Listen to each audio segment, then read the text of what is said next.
It is said that competition is the law of the jungle. Is it? Or is it just an inevitable consequence of how we live in this physical realm?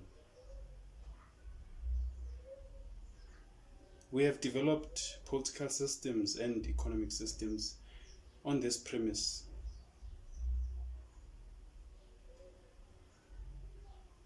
Humans have been socialized on the scarce resource mentality to perpetuate this competitiveness. And maybe it is natural beyond us perpetuating it. However, on the individuated consciousness, the microcosmic level, you can say or argue that we somehow are misguided by this whole law of the jungle.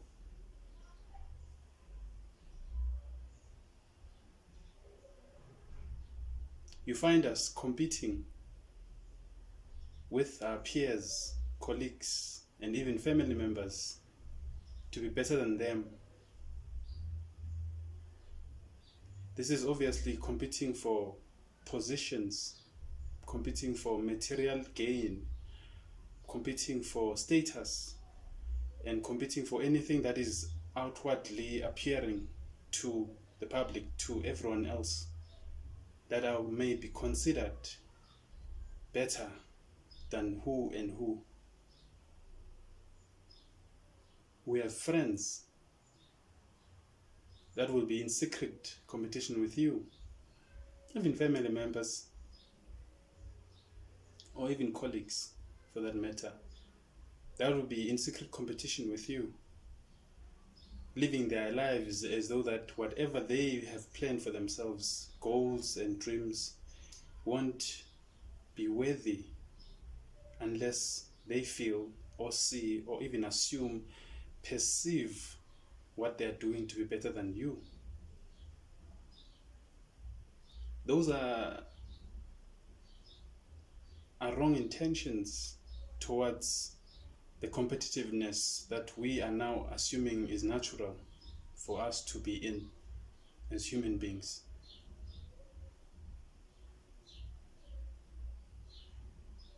You tend to envy the other individual because you have secretly lost the competition. You hate the other individual. You plot against them to sabotage them because you are in competition. Growing up as a black South African, I have witnessed not only people I would consider as mothers and fathers to me because of their age, competing with these are people who have houses, families and homes. They compete with furniture, house furniture. You'd see a family coming out of their house, watching a neighbor buying new furniture for their home, and the other family not being happy. Not that that family is lacking or they don't have that furniture, but somehow it makes them unhappy. They would compete with buying new cars, refurbishing their homes, additions to their homes, building a new room, 2 rooms, double garage, or improving their homes to a double story if it was a 1-story building. All of this to be seen as better, considered better, or to be better in general, that I'm better than my enemies, I'm better than everyone on the street. As though that we were sitting all together and we signed a contract that we are going to compete, guys. So all of this distorts our uniqueness.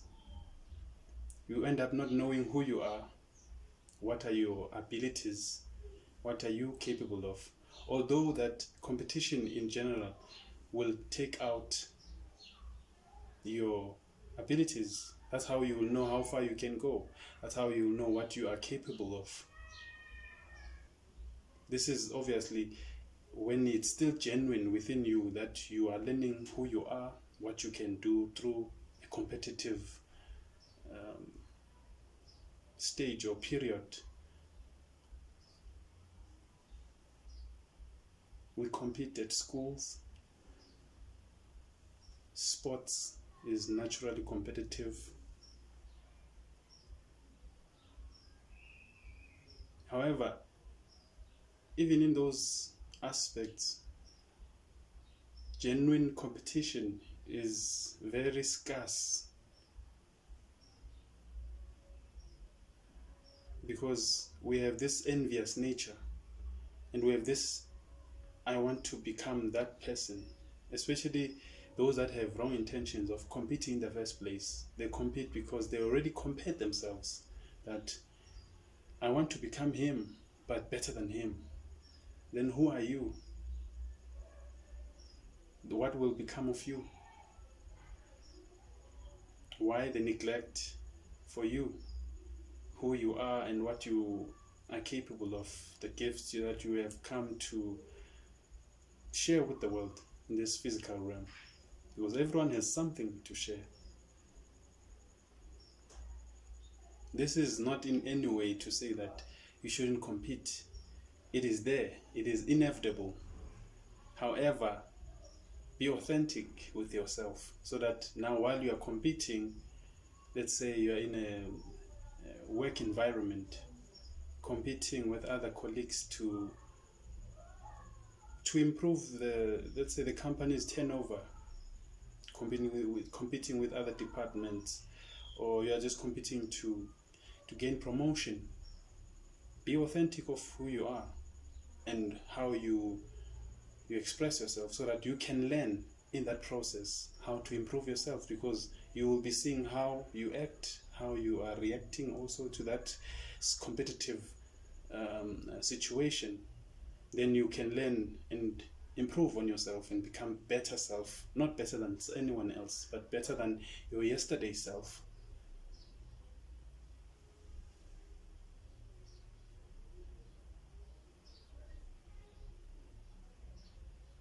You'll have friends that you never knew they were secretly in competition with you, and then as soon as you reach a certain level in your life, they fall away, stop talking to you, because according to them you have reached a level which is better than them, and therefore they cannot face you, they cannot be in your space, because they have built their own life, own belief system around being better than you or anyone else for that matter. And now you have surpassed that. They cannot fathom that. They cannot take it. So they remove themselves.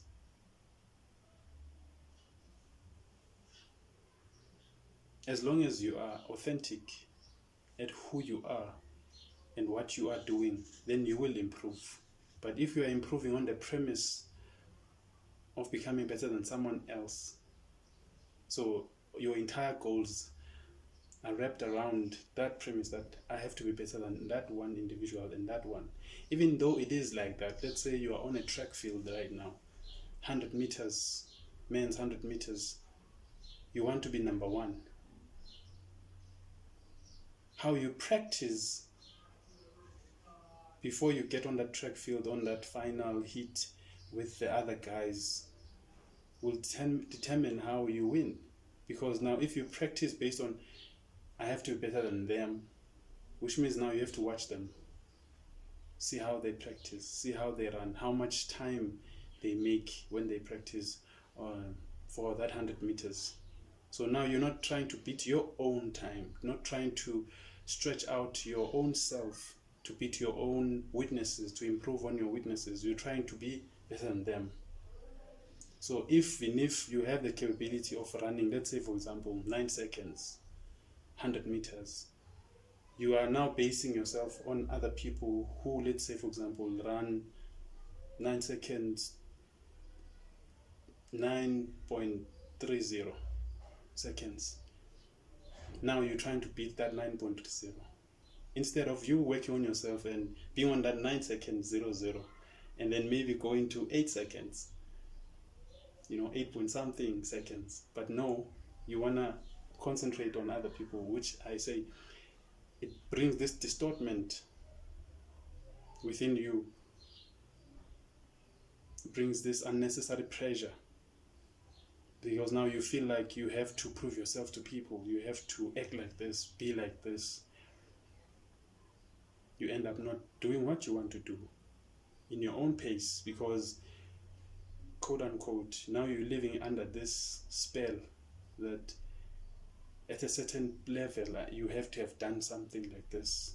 At a certain time you have to have achieved this and that. According to who?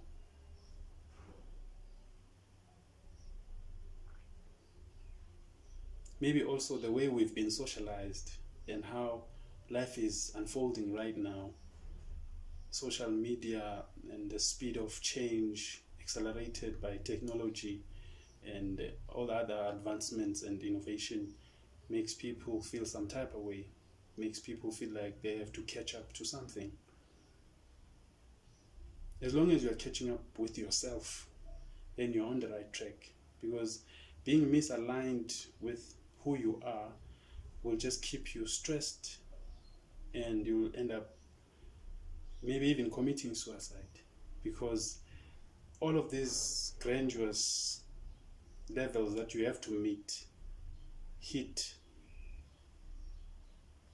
these highly expected expectations from people, society itself, don't matter. What is it that you expect of yourself? How do you want to come out the next day? How do you want to present yourself? How do you want to perceive yourself tomorrow? And then that will emanate in the world. How you love yourself, how you respect yourself, emanate this respect that you have already within you. We cannot give what we don't have already. So competition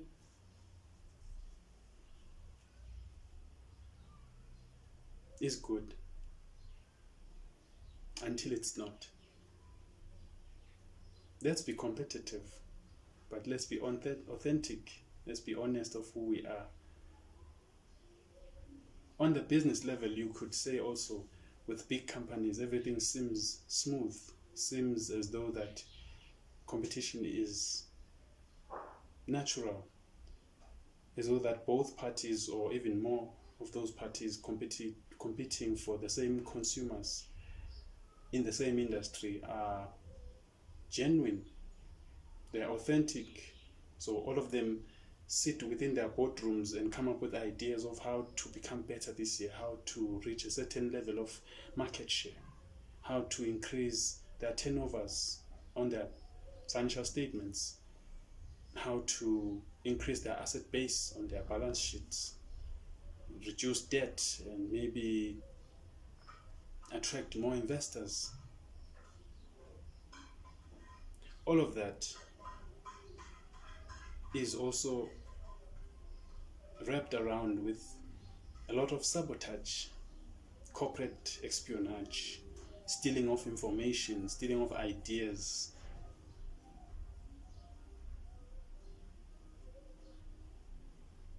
Businesses, as I'm saying, on the outside looks like it's happening purely and beautifully.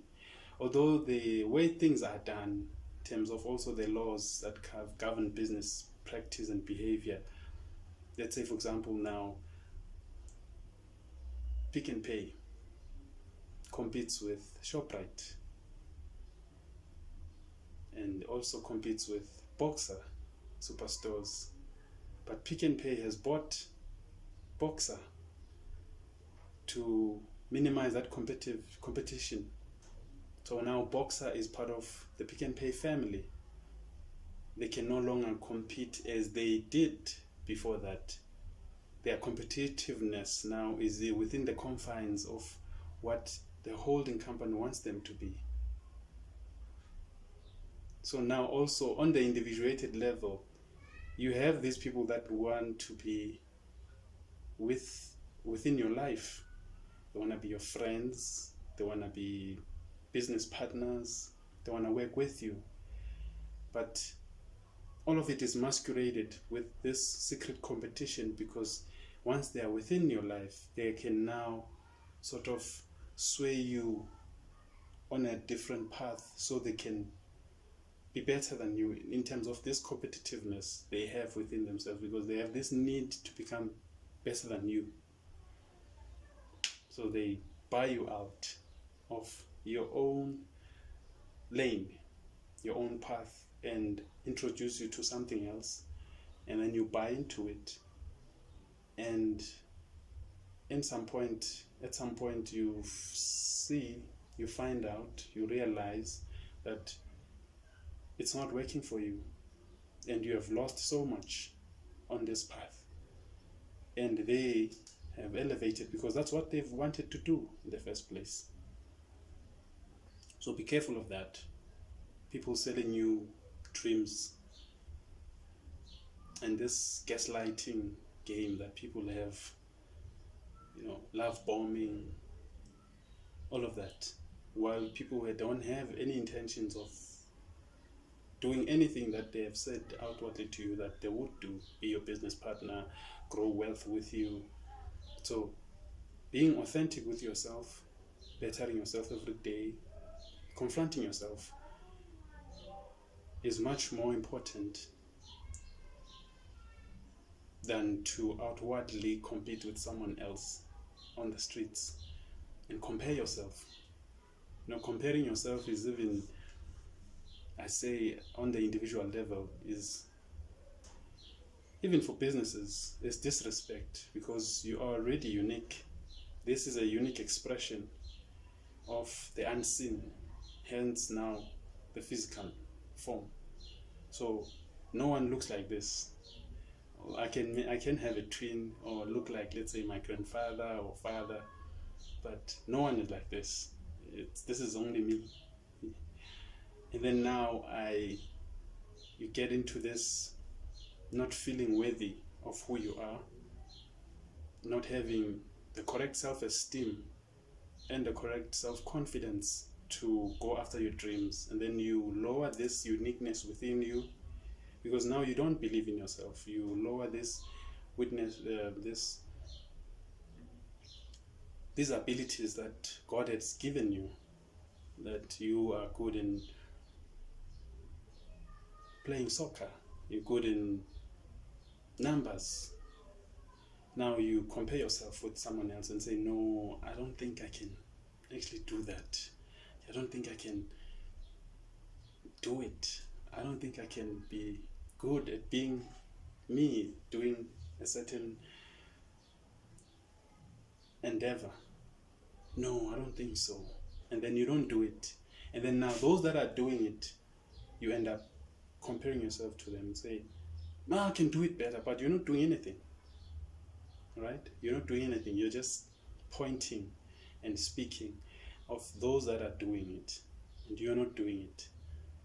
Then now this messes up our internal energy, messes up our mentality, the relationship we have with ourselves.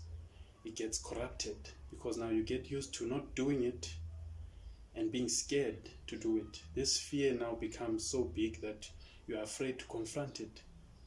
Now it's like a monster now that's waiting to eat you if you confront it. And even the comfortability you have built now with the friends that you're with and whoever who feels comfortable with you not doing what you have to do. Because once you now go out and address this, face yourself, face your fears, they become angry, because you have made them feel comfortable with their own insecurities about you showing up, about you sharing your light to the world. Beware of that trap as well. You cannot subdue yourself or even hide your own light to make those that are around you comfortable. You have to be who you are, have to be who you are meant to be. There's a Bible verse, I just forgot which it is, but it says you cannot turn on a candle light, and then put it under the table. It has to be on top of the table. So you cannot realize what you can do and still keep it a secret and be, I don't want to make my parents uncomfortable, my friends uncomfortable.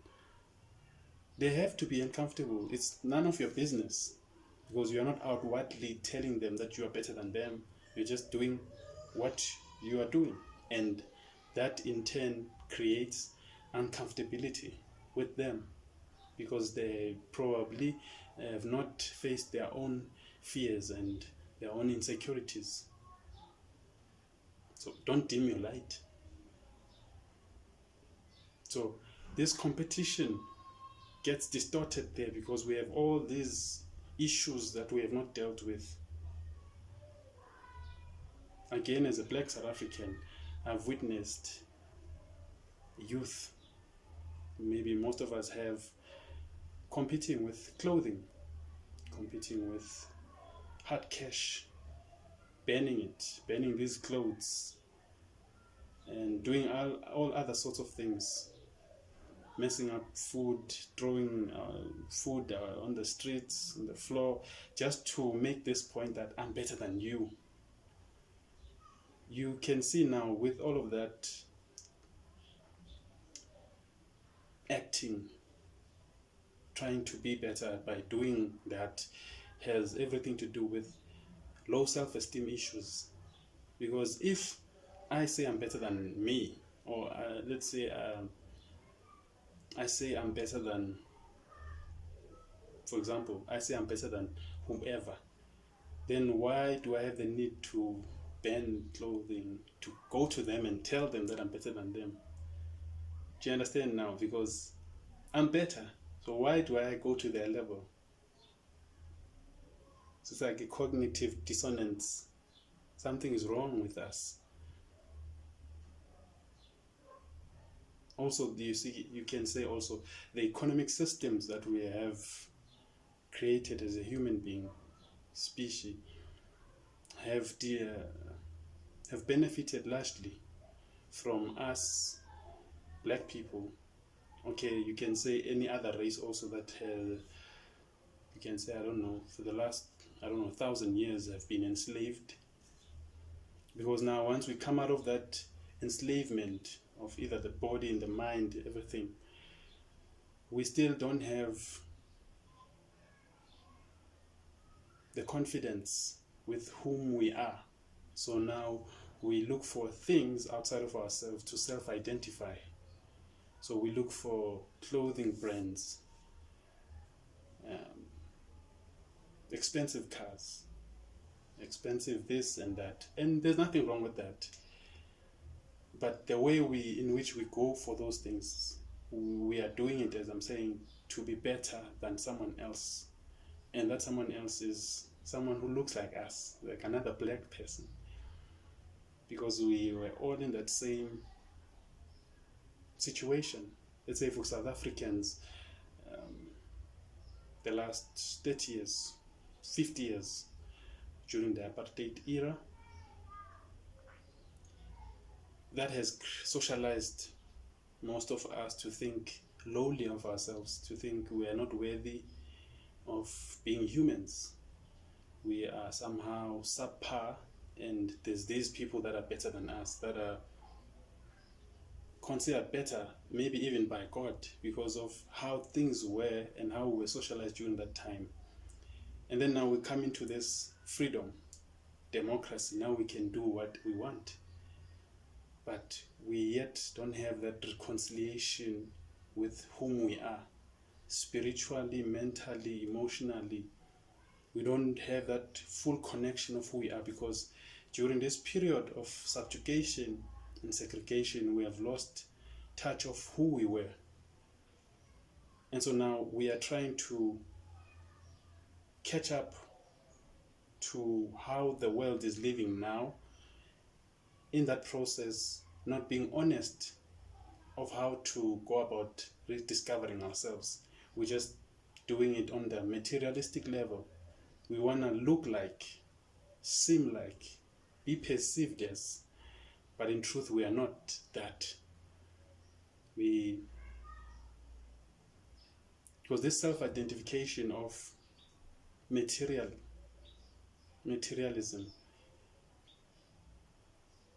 is not conducive in the long run, because materiality decays, expires, dies. Just like life is cyclic. I have money now, the next I don't have. Therefore, if my self-worth and self-identification was based on money, when I don't have it, I'm not me. I don't even believe I am me.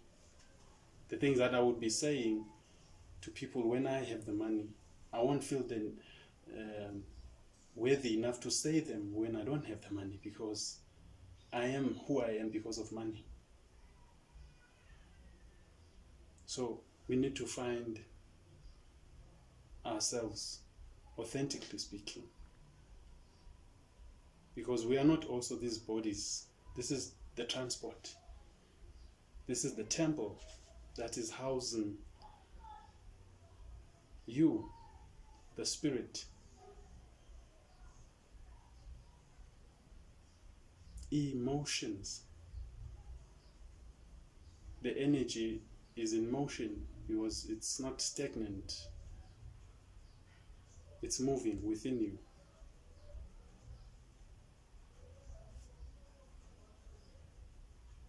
So our competitive nature comes natural because of how we live, or how we have been for the last eons of years that we have been in this physical realm. The competitive nature doesn't have to be deliberately created, as I'm saying, it's a consequence.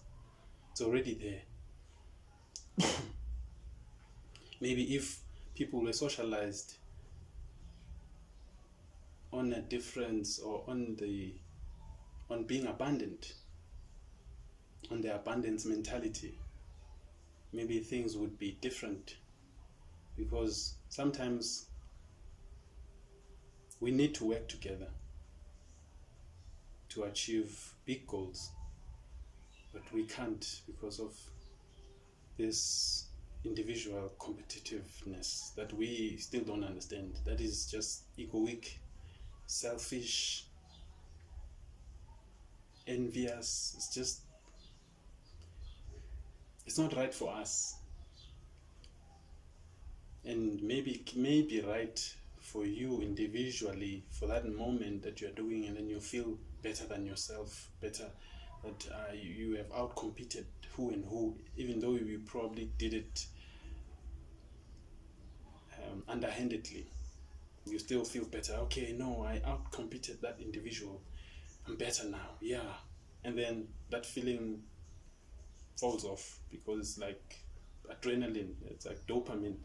Then it falls off. Now you are back to who you are. Now you have to now maintain what you said you were, that level that you said to people that you were, or what you already said you were to people, persona.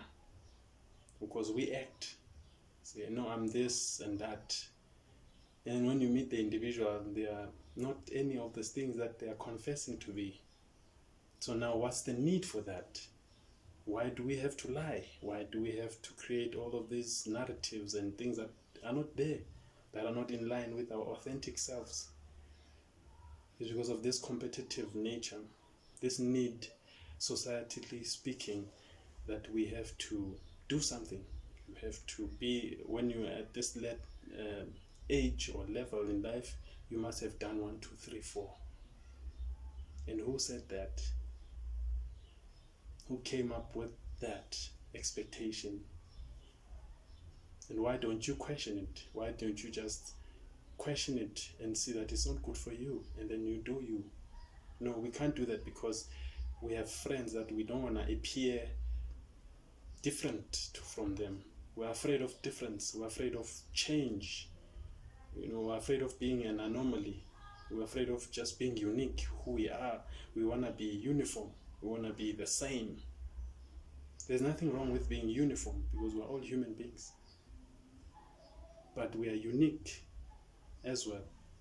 And we're here to do what we're here to do, which is not the same as someone else. Even if you're both doing the same thing on a bigger scheme of things, like you're both sportsmen, you're both athletes, you spend your time on the track and field, you're still not the same. Tyson Gay, for example, from America, is not the same as Usain Bolt. And yet they run 100 meters together.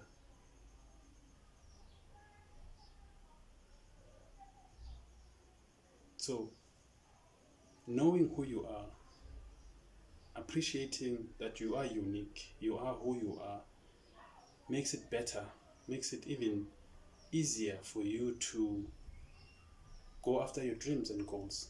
In fact, to even plan what is it that you want, because now you know who you are.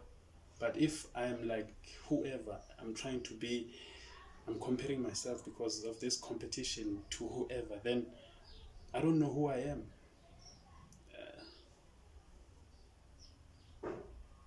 Makes it even difficult to do things. That's why we sabotage, we do things underhandedly, no honesty. And obviously, someone would say, I've lived my life without being honest and that has worked for me. That's fine.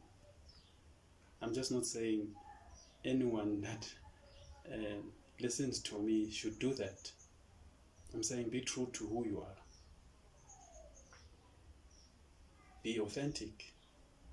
If you want to steal, then, and you call that authenticity, that's your business. That's you. Competition again is an inevitable consequence of how we are living this life in this physical realm. Maybe it doesn't have to be this competitive. Maybe it should. No one knows. Thank you.